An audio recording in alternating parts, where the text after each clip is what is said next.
I mean, if you're a Falcons fan, you're going to be drooling here. Needless to say, the Falcons draft pick of Kyle Pitts is going to be absolutely smoking and scary in Arthur Smith's offense. And think about what he did with the tight end in Tennessee.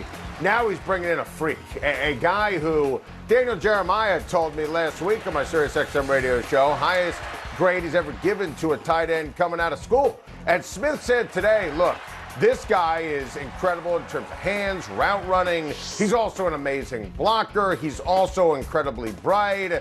Now, I do think in talking to Arthur Smith, there is a realistic chance they're going to try and trade Julio Jones because of the cap number and do it after June 1st. But even if it's Ryan and Davis and Pitts and Ridley and Gage, that is still a team that can absolutely rock and roll with Matt Ryan as the quarterback. And listen, Smith told me today that Ryan's his guy. You know, Pitts was a no-brainer selection. A lot of great football left in the tank for Matt Ryan. He's going to be the Falcons' star quarterback for a long period of time. Drafting Kyle Pitts was an absolute no-brainer. Smith is in it to win it. He said, we're not kicking the can down the road. They're going to be kicking derriere and taking names, and I love it. I wanted to run through a wall today listening to Arthur Smith talk about his Atlanta Falcons. Great stuff.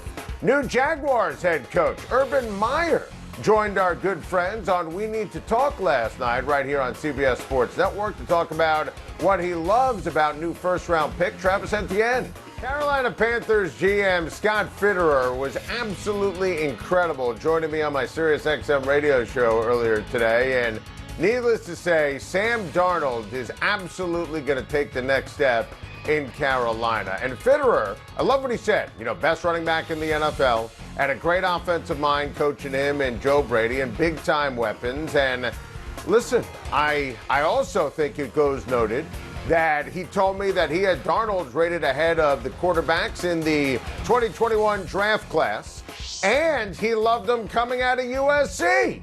I mean, you look at these weapons, you look at this offense, and you know I love Darnold, and I buy that, you know, his poor play the last 3 years was circumstantial with wretched players around him and coaching with the Jets. I thought Sam Darnold was going to be a star when he was drafted, and I still think he's going to be a star. Now a real head coach with Matt Rule, a real offensive play caller, and Joe Brady. I think Sam Darnold is going to be phenomenal. Not throwing that word around, and Fitterer is making sure that he picked up his option. He can take a breath, gives him the opportunity to be the guy. I thought it was a tremendous job by Scott Fitterer and Matt Rule bringing in Sam Darnold. Love this deal for the Carolina Panthers. Problem solved. The Brooklyn Nets have a major problem, and it's on the sideline. Sure, yes, there are injuries and a general lack of caring by the superstar players. Winning is optional. This regular season is an absolute mess, and the Nets don't care about winning, and it's counterproductive to the cause. But the biggest loser in the Bucks' second win over Brooklyn in 3 days was Steve Nash. How the hell do you not call a timeout during the 18-1 Milwaukee Bucks run? And that nonchalant, clueless answer, basically saying in that soundbite you just heard that it didn't matter.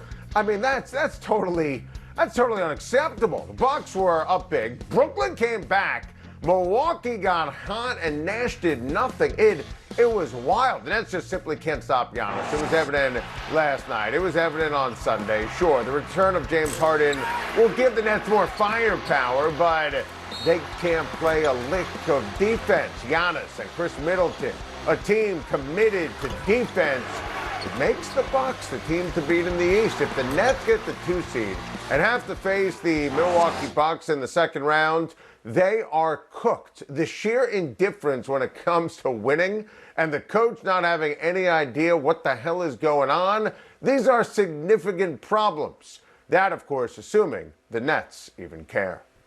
The Rangers are livid, and they should be. And the fact that Tom Wilson wasn't suspended for his malicious thuggery is an absolute disgrace.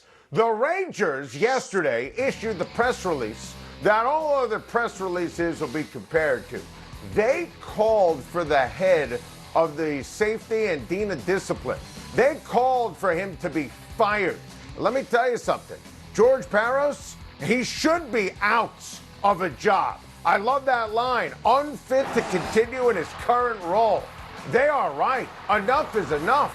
Wilson is a menace to the NHL. He's a goon to the nth degree. This isn't hockey. It's sheer violence on the ice. Again, Rangers didn't mince words. They were livid, standing up for their guy, but also the good of the game. How is Tom Wilson skating tonight? How is he skating tonight? How is he skating at all? Oh, by the way, it's the Rangers and the Capitals again tonight.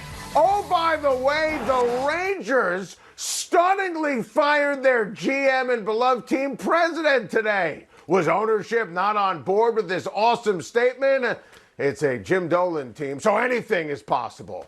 This story, sadly, has just begun because the NHL was weak and pathetic and allowed this punk Wilson to get away with over-the-top mayhem yet again.